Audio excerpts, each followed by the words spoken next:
All right, everybody had a good weekend. The month of May is upon us, and this is Seminole Sidelines. I'm Mario Masudi alongside Bob Ferranti of the Osceola, and we are excited to be here. An action-packed show and a very eventful weekend for Florida State athletics. We'll talk some transfer portal news. It's not done yet.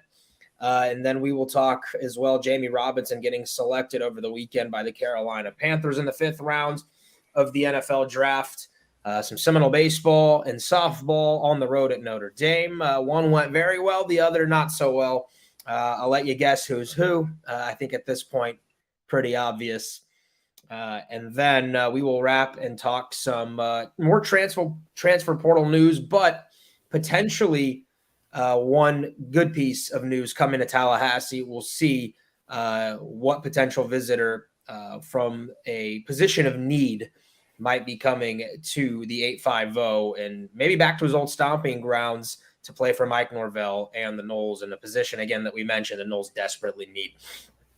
You can watch us on YouTube, Twitter, and Facebook. We appreciate those of you logging on right now to hop on and watch this show for the next 30 minutes or so.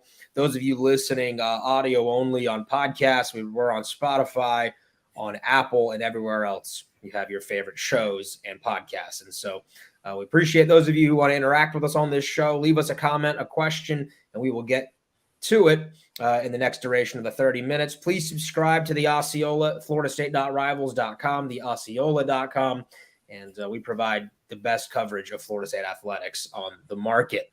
Bob, let's start right with it. We thought last week that the saga was over, that the portal news was maybe winding down, but we alluded to the fact that Micah Pittman would be entering the portal. Turns out he's not the only one. That did go down officially, but the Noles lose a couple of more key pieces as well.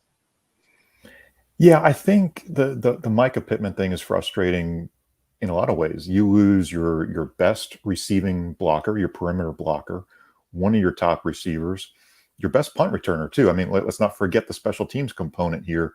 Florida State does not return anyone who has a return, punt or kick from that 2022 team. Lots of candidates that we saw out of the spring, but Micah is a significant loss on offense and special teams. Travis Jay is an interesting loss just because, again, a four-star talent, a kid with a ton of silly high school film, guy who played quarterback on the defensive side of the field for Madison County, just a guy that the Madison County coaches raved about, but it obviously did not work here in Tallahassee.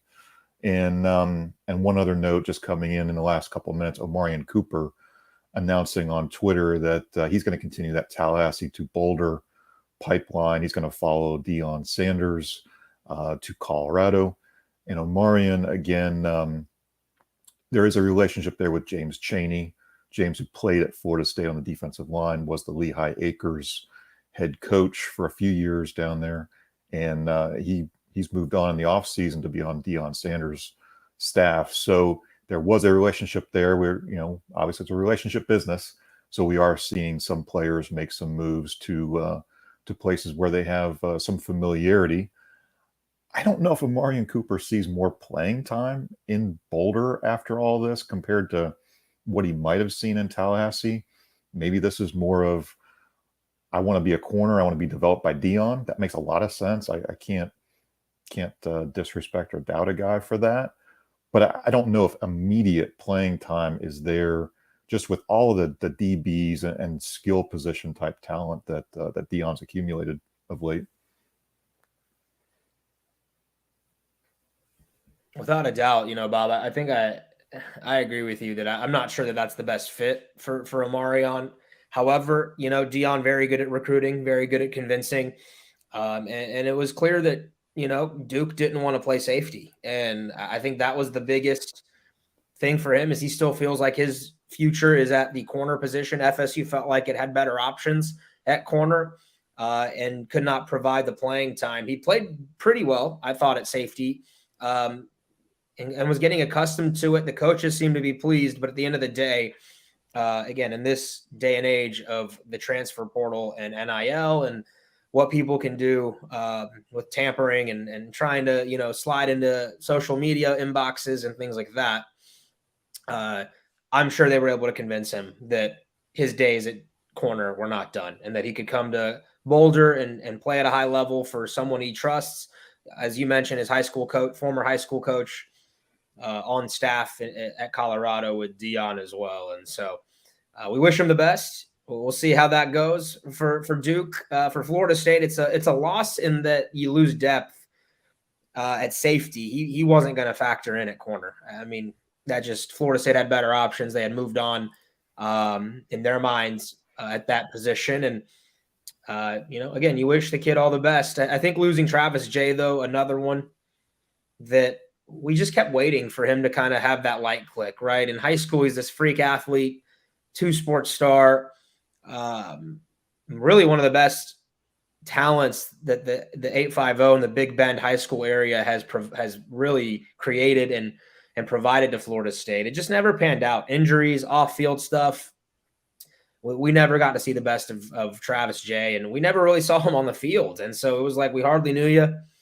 We wish him all the best. But again, the Noles are losing a couple of different guys. I believe I saw Zane Herring committed to USF, former Right. Florida State lineman. That could be a good spot for him. I wonder what happens now going forward because, Bob, in the portal's closed, right, to enter your name in.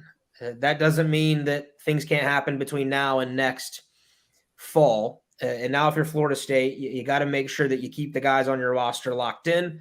And I think you're going to look to add a few more on your side, safety being a position of need now. And the Noles wasted no time. I had a feeling, that the Noles were active and that they don't leave any tables unturned, if you know what I mean. And Jaylen Key, UAB transfer, who played really well, a Tallahassee native, is put Florida State in his top 6 and is primed to visit Florida State here in the near future. Yeah, Jaylen Key's a neat story, I think, of development. I mean, at the high school level, he was good. He was appropriate to jump to a G5 school. He chose UAB and really got better and better through each season. Had some early redshirt seasons where, wasn't very productive, honestly, but 2022 redshirt junior broke out and had 60 tackles, 3 interceptions. Saw watching just a little bit of film of him over the weekend, where he's kind of playing that deep safety and just kind of jumped underneath a route and got a nice interception near the goal line. So you can see the instincts are there. Good size. He's 6'2", 210, and a Godby native. I think we've talked a little bit about this. Charles Fishbein mentioning Florida State needs to be more active in the Panhandle. Florida State could grab some more guys from Tallahassee if they are the right fit, if they are going to help you. I think it can only help, really moving down the line. There's a lot of great prospects in the Tallahassee area that Florida State's in on in these future classes. So I think that's going to help. Just having a few extra prospects on the roster. We saw Tyler Keltner come back, the Childs graduate who was a kicker up at East Tennessee State. So get some of those Tallahassee kids back home. These guys who want to finish up their careers, their final season of college, help continue what Florida State's building. I think this is a potentially good move for Mike Norvell if Jaylen does want to come back home. Florida State's in the top 6. We'll see how that visit goes. He was at Alabama over the weekend, so there's some heavy competition here, right? I mean, this is not a slam dunk by any means, but if he wants to come home, I think the welcome mat is out for him to return to Tallahassee. Yeah, and again, it would be a big ad for Florida State. There are some other names that are being floated out there as potential guys who transfer in, but no doubt I think Mike Norvell would be very happy with Key, who played well for UAB last season. I think north of 60 tackles, a couple of tackles for loss, and it would add depth to what do we think? Shaheem Brown, Akeem Dent, probably the leaders in the clubhouse. And KJ Kirkland's a young guy who had a really good spring. Quindarius Jones is an option. Yeah, I think Shaheem Brown had a really, really good spring, and Akeem Dent, as Mike Norvell said, did have an injury that sort of cut into his off season. But we've seen Akeem play some corner, play some safety. Candidly, a guy who's very, very inconsistent. But when Akeem is on, when he's dialed in, obviously a 5-star talent. He's a guy who you want to be part of the mix. So, but I do think with Omarion leaving, there is definitely a door open for some competition to build some depth there. You have to prepare for the event of an injury. You know, we've seen this through the years where you have to have depth. You have to have guys ready to step into these roles if anything happens during, you know, what we know is a 12-game season, but it can be very long and it can be tough physically on the guys. Yeah, I expect Florida State to turn really in every direction to try and find more pieces in the transfer portal. I think you can look at receiver as another position that Florida State might, you know, maybe kick the tires on and see what they can find. It would not surprise me in the least if FSU looked there.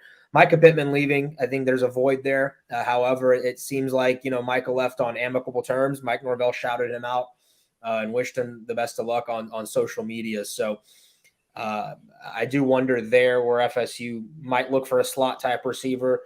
They've got Winston Wright in the fold, Ja'Kai Douglas, but to build the depth there to feel safe, I think you want to look around. If there's someone that fits your program, right? You know, you got that receiver over there from, I think, UTSA, who's now in the portal. Could be a big fit for FSU. And there are some others out there, I'm sure. And no one knows better than Mike Norvell. He's been arguably the best at acquiring transfer portal talent to flip a program and to really make an impact. So I'm looking there. Is there any other positions that you feel like FSU needs to maybe hit? Would linebacker come to mind as maybe one more add if you can get there? Yeah, we think Florida State's at, you know, in the ballpark of 79 to 80 scholarships. You've got the 85 scholarship limit you have to be at by August, by the time you break preseason camp. So there are some needs. Safety, obviously, linebacker. There haven't been a ton of really good fit linebacker candidates as of yet. I think that's maybe why it's been quiet so far on the Florida State end. Receiver, you know, like you mentioned, Micah Pittman. That's a tough one. Honestly, though, a Ja'Kai Douglas almost kind of plugs into that Micah Pittman type of role. Very similar body size. I love Ja'Kai's speed and what he can do from the slot. You know, we saw that with some of those deep passes that he caught a couple of years ago against Notre Dame and Miami. Ja'Kai is just a really talented receiver. I think the fan base would fall in love with him. If he were 6'1" or whatever, you'd be salivating over this type of guy. He's on the shorter side, but if that production, if those opportunities are there for him. And of course, Kentron, you know, Kentron had a great spring. We have to feel like Kentron is going to be, say, a 1-2 with a Johnny Wilson. If you're going 2 receiver start, but if you go down to a 3 receiver set, you know, who is that third guy? Is it Darion Williamson? Is it a Ja'Kai Douglas? Who do you look to? Like you said, you might need to look into the portal a little bit more. Vandrevius Jacobs had an incredible spring, you know, a freshman who really caught our eye with his speed, elusiveness, route running. You know, are there continued opportunities for freshmen to emerge? A Vandrevius Jacobs, a Hakeem Williams. So I think one cool storyline is Florida State a year ago grabbed 4 transfer receivers. Those guys are continuing in their development. They're all still, well, 3 of them are still here, I should say, with Micah leaving. Now, I think a lot of prospects will say, well, Mike Norvell and Ron Dugans are developing receivers here in Tallahassee. That's a place where I can go, be developed, and play. So that is a really cool storyline where I think now the blueprint is there. Much like Florida State kind of built that blueprint, you know, Jermaine Johnson, Kier Thomas, Jared Verse at defensive end. You're starting to see the development, the track of getting guys, you know, quality reps, opportunities, all ACC honors. They haven't been drafted yet. You know, thankfully Battle's End has done a good job of keeping a lot of these guys on campus. But, you know, we know what these future draft classes can be because you see that stockpiled talent, and it's building here in Tallahassee. It's a really good thing. Yeah, no doubt about it, Bob. And we'll keep our eye on the portal and see what FSU goes to. I think no doubt, though, you and I agree, and Pat and Fish will be able to touch more on it on Wednesday's show. You do have to, I think, build your foundation in the recruiting, in the high school recruiting ranks, right? And the Noles are doing that. Top 5 recruiting class as of now. And they continue to be in a good spot with a lot of 5 stars, a lot of guys that can be program changers, instant impact guys. And it's good to see. It was good, in my opinion, for Mike Norvell to be able to go to the portal and I think raise the floor for FSU, right? Like you went from a program that could maybe max out at 6 to 7 wins in a season, and you've raised the bar there to about a floor of between 8 and 10 a year, right? If you want to get to that next level, high school recruiting is where it's at, right? You need more of the Hakeem Williams types to join the fold and some big names to come in. And you see it every day, you know, Pat and Fish and Kurt and the rest of the crew are on the trail. And there are a number of guys that are interested in Florida State. And I do think if the Noles have another strong season, right, 2023 goes well, the way that 2022 did, it wouldn't shock me if FSU finished with a top 5 recruiting class. I think top 10 would be a lock if they played well this year. I think a top 5 isn't out of the question when you talk about some of the big names that FSU is still involved in and is in the top 5 for. Yeah, it's a heavy receiving class, honestly. I mean, there's a lot of good prospects in there. You know, BJ Gibson, Wayne McCoy, Tawaski Abrams, Camden Fryer, you know, a legacy prospect, but really, you know, Fish thinks he's one of the best slot receivers, not just in the state, but out there nationally. So this receiving class, you know, like you said, part of that top 5 group, it's possible, you know, when we talk about a receiver transfer, Mike Norvell really might only need a 1-year kind of bridge, get a good receiver in, a guy who's a veteran with some experience, and then he gets a chance to move on to the NFL.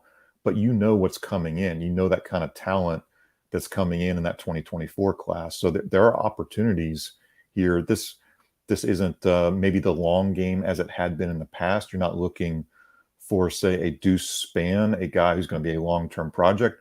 Looking for a little bit more of a polished receiver who can jump in and potentially be a rotational guy. Maybe your number 3 receiver, maybe number 4 or whatnot. So good position for Florida State to be in. You're not truly looking into the very much development guy, but a guy who's ready to jump in and give you good production from the start. Yeah, so we'll keep our eye on it. Wednesday, a recruiting show for Pat and Fish, 12:30. Make sure you bring your questions. If you have any on who Florida State might be going after, those are the guys to ask. All right, let's stay on the football theme and talk about Jammie Robinson getting selected in the 5th round by the Panthers of the NFL draft. Very happy for Jammie. I think he fell a little bit further than I thought he would get drafted. And no doubt, in my opinion, as far as 5th rounders go, to me, he has as good of a chance to be an instant impact guy, not to just make the roster, but to be a rotational piece and maybe eventually a starter for the Panthers. And I don't know that you can say that about a lot of guys who were drafted in the 5th round or after. Yeah, I think that the Jammie Robinson discussion is one of 2 things. What do you see on film? What did you see in pro day and combine and all that? And I think some of that is those testing numbers don't exactly reinforce what you saw on film with Jammie. But when you watch him on film, it is the instincts. It's the ability to play multiple positions, you know, a little bit of a nickel, a little bit of a safety. He can play deep. He can get closer to the line. He was not, I think there were some of those Derwin James comparisons. There are some similarities in how he can erase some of those big plays. He can keep things in front of him, range to the sideline, push guys out of bounds. Jammie's value is very, very high. His versatility, I think, is the biggest reason why. I know he was really, really frustrated. He said he cried, you know, Friday night at the fact that he was not drafted. You know, somebody asked him on a Zoom call from the Panthers media, you know, was he salty? He said, salty's not the word. I'm hurt. So there's a lot of motivation. You know, Jammie's always played with that chip on his shoulder. And I think that's good for him. He's going to carry that into the NFL. And look, Carolina was a team that was very, very close to making the playoffs in a bad division last year. Now they're going big. You know, Bryce Young, they're got Brian Burns off the edge, Jammie Robinson in the mix. They're sort of building here with a first-year coach and Frank Reich. So can he be a part of something, kind of building that foundation potentially for a playoff run, potentially for, down the road. I think he's landed in a really good situation. That's kind of what we want for a lot of the Noles is, maybe land in the best situation where you can have some opportunities to play and really build something. At the start of the draft process, I looked around and CBS, ESPN, NFL Network, a number of them had Jammie as a top 5 safety in the class. And I mean, I think I saw for specifically Mel Kiper had him at 4th overall in terms of safety at his in his big board. Clearly, the draft process hurt Jammie, right? Like the pro day, the combine, maybe he didn't test the numbers that NFL scouts are looking for, especially at a safety position. But there was a reason that he was highly sought after, right? And throughout the season, his numbers speak for themselves. His tape speaks for itself. I did think 5th round was low. I thought he was, in my opinion, he's more of a 3rd round value. And 4th I could have seen, but 5th, I think the Panthers got themselves a steal, and maybe one of the steals of the draft, because when you look at the 5th round, and the only other comparison I have is in the later rounds when Deuce Vaughn from Kansas State, the Cowboys took him. Those are 2 guys to me that I think will start at some point, or at least become heavy rotational guys for their respective teams. And Jammie did it in a good conference against some of the best competition. I have no doubt he's going to make the roster. Like, that to me is 100% guaranteed. He's going to get a pretty nice contract. And I do think by the end of the season, he's going to be sitting there with Brian Burns as a couple of former Noles that are wrecking havoc in the Panthers defensive side. And so I'm disappointed for him. I know that, Jammie's come from a background where he's been doubted and kind of the underdog for many years. Obviously, the story of his mom's house burning down and the Tallahassee and Florida State community rallying around him, but he's had to kind of come from the ashes, with no pun intended, but so to speak. And that guy plays better with a chip on his shoulder. Bob, I really like what the Panthers get in Robinson. Yeah, Jammie's going to use that motivation. I was, this was a guy who I think we felt it was trending toward him going to the NFL right after the bowl game.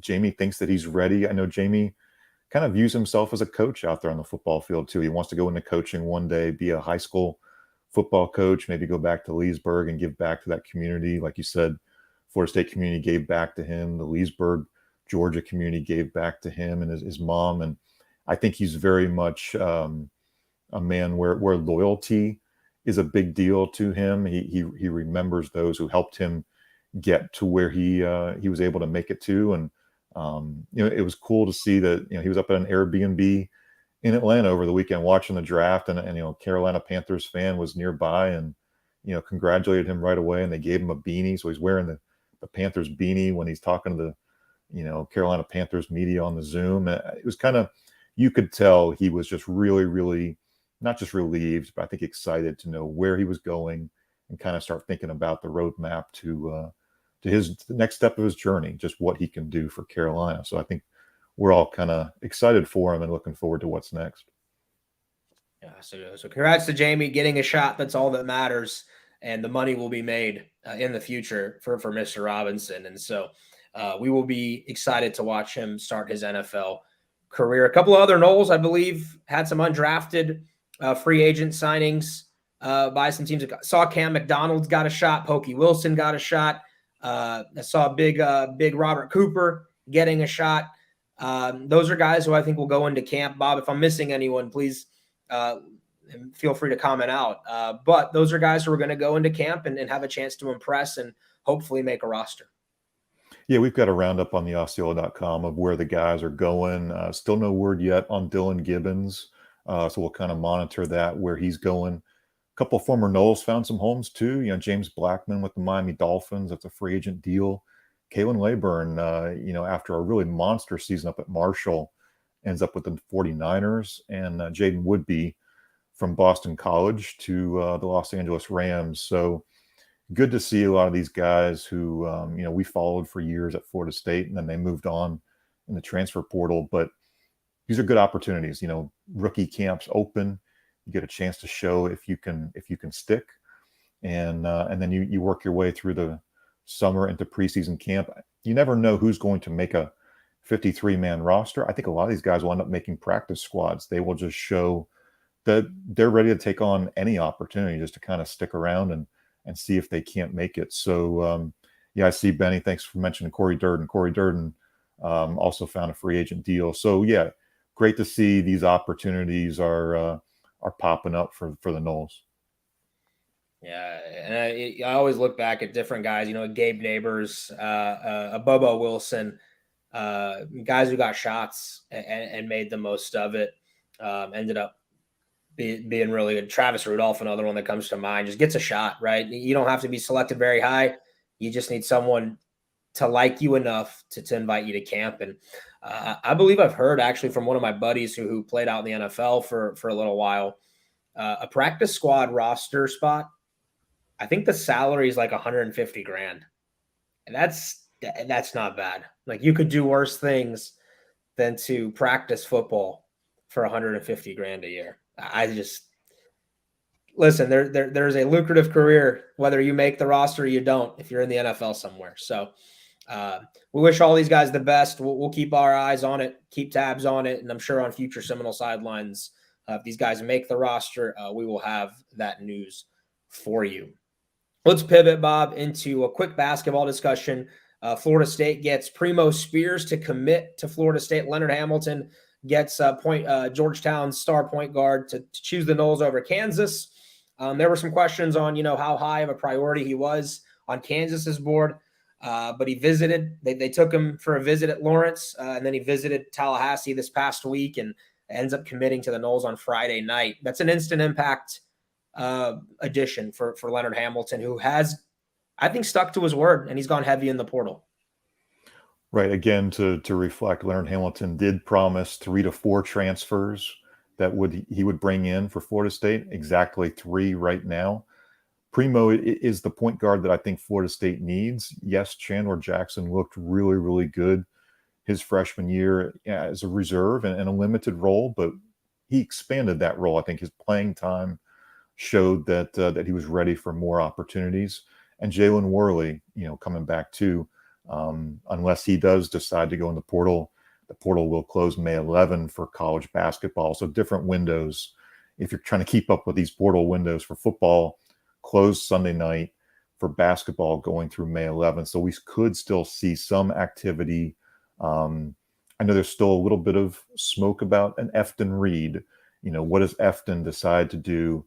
Again, a guy who was at LSU when Josh Nickelberry was there. Josh, as an assistant coach, recruited Efton to LSU. Now Josh is on Florida State staff. Is that relationship one that's going to maybe pan out another opportunity, because Josh was on Georgetown's staff when Primo was there last year? So I think we're seeing that relationships are beneficial here for Leonard Hamilton, just kind of building through the recruiting process. But I like Primo. I think he'd be as much of a volume shooter in the Florida State offense as he was maybe by necessity at Georgetown. I think that's a question, but really these are guys who I think feel like good fits for what Florida State wants to run between Nickelberry, between Watkins, between what Primo brings, and this is sort of building toward, I think, a roster where Florida State will have that bounce back year. I think that very necessary bounce back year with these transfers, with the returning core. Again, Cam Corrin, Cameron Fletcher, who I think the Florida State staff was really thrilled with what Cam Fletcher showed before that injury. Jaylen Key, who I think is a really unknown piece from the fan base, just because you didn't get a chance to see him in Garnet and Gold. But Jaylen Key can bring a lot as far as a Malik Osborne type down low, a rebounder, shot blocker, a little bit of an enforcer, a kind of a bigger 4 piece who's a good piece of the puzzle. So I think we're seeing pieces of the puzzle. Again, Aria, we heard a lot of fans say, well, I don't know if this one guy moves the needle for me. I think it's collectively the group is going to be part of the pieces that are the puzzle for Florida State. We're not going to see a huge big name guy come in. It's going to be pieces that are going to contribute to the overall puzzle, the defense, the leadership, what they bring in terms of just being guys who are good for the future of the program. Yeah, I like the Watkins ad a lot. I think he's good from VCU. He fits Florida State. Long, athletic, can shoot the three, defends at a high level. Nickelberry played in the ACC for a season before transferring over to LaSalle and was the 6th man of the year. And what I think is a really good conference. The A-10 is underrated year in and year out. And then Primo Spears, 16 points a game. Is he a lot like Caleb Mills? Needs the ball in his hands. We'll see. I'm not sure yet. We'll see how this works out. But a couple of things stand out about Spears to me. 11 20-point games last year. That's loud. 37 points in a game against Xavier. You put up 37 in any game at any level, to me, that means you know how to put the ball in the basket. And that's something FSU needs on this roster, is a pure scorer. He is that. And he had 19 against the defending national champions, UConn Huskies. So he has scored against top competition, against some of the best. The Big East, we can go through the list of UConn and Xavier and Marquette. Everybody. That whole conference was loaded this season. And so Georgetown was awful, yes, but you got their best player. And so now he comes to Tallahassee. We'll see how he fits. Hamilton has made a vow that the team would be better next year, right? That he'd get older kids that are a little bit more mature and are better in the locker room, and as a result can handle the grind of a 30-game season a little bit better. So maybe one more ad for FSU coming. We'll see. I think at the big position is where you should look. At the center position, you don't necessarily need, though, a 7-footer. And if you can find someone in the 6'9", 6'8" to 6'11" range, 6'8" to 6'10" range, long, athletic, moves well, and can switch, 1 through 5, I think that fits you just as well if there's someone who fits, again, that mold in the portal. So keep an eye on that. Long way to go before FSU hits the hardwood again next November for Leonard Hamilton. But it seems like the team overall, top to bottom, has improved, no doubt, as Ham said that it would. Lastly, FSU baseball, some softball. Noles lose the series to Notre Dame on the road. Softball wins the series and sweeps Notre Dame on the road. The teams shared a charter plane up there, and it was cool to see both squads supporting each other when they had the opportunity and watching each other's games. A short walk from baseball to softball over in South Bend. And, softball continues to be a monster. They're number 3 now in the country, according to some polls that were released today. That's a team that's incredible. They pitch, they hit, they have timely hitting, they're clutch. The list goes on and on. And baseball, started Friday with a win, and Jackson Baumeister was electric. Doug Kirkland again gets the job done, and it was the first win streak for FSU since March when they beat Pitt twice. Unfortunately, the next 2 days looked much of the same as what we've seen for most of the year. And Saturday got out of hand. Noles got blown out. Sunday, they fought. It was a back-and-forth affair, but they lose in a slugfest 12-8. Bob, first on baseball. It's good to see that they're still fighting. I think they're still getting some effort. But in the end of the day, it just doesn't seem like it's coming together for Link Jarrett here, and they're not really able to put together a big winning streak so far. Yeah, I think you see pockets of success, and that's just not enough. But, for example, the Friday night game, I thought Florida State handled that Friday night game about as well as you could in a nice, pitching duel. We saw, I thought, Jackson Baumeister's best road start of the season, honestly, just the way, he was commanding, all of his pitches. But then it kind of got away from you on Saturday, short start from Connor Whitaker. And then, on Sunday, I don't know, I'm not trying to be critical of Carson Montgomery. It clearly, I'd love to break down his splits, how he pitches, how efficient he is as a reliever, versus his starts. His starts just don't feel like he's prepared or composed. Maybe there's the pressure that he puts on himself. Is this a little bit of a mental thing? Because physically, again, what he's got, his right arm is phenomenal. What he can do, with that slider. So I don't know. I almost feel like at this point, Carson may need to be that long reliever guy, and you need to have an opener on a Sunday if you're going to kind of go with this kind of blueprint of where you are in Florida State. Look, the optimism of them maybe going to Charlotte, I think is pretty much out the door at this point when you've got Louisville and Wake Forest to go. But I do think player development is the storyline. You really want to see how these guys fight, how they compete. You want to see who wants to come back next year. You want to see who you want to bring back next year if you're Link Jarrett. I mean, honestly, you're almost interviewing these guys daily to think about who you want to be as part of the foundation of your program in 2024. So I think these games have value. I know a lot of people have maybe checked out and they're not maybe just checking scores, maybe just reading boxes or stories. Maybe you don't want to watch every pitch, every inning, every game, but they have value, I think, for where this program is going under Link Jarrett. You see moments. Again, that Friday was really, really good. The Saturday wasn't, and the Sunday kind of, you can't give up those kind of runs. So seeing some positives, again, just not enough. And not enough against the Notre Dame team where you thought you got a really good chance to go up there and win a series, potentially maybe even sweep. So not the best weekend for baseball, but still some series left to watch them and see what they can accomplish. Yeah, it's been a challenge. It has, no doubt about it. Again, though, they are fighting. They are scrapping. I think they do care. It's just not coming together for them. And they play Florida tomorrow, unfortunately. There's one more game. The game got moved, when it rained out for the game at the baseball grounds. Those of you in the Jacksonville area watching, by all means, I hope you go out there and support the Noles. It's a beautiful complex.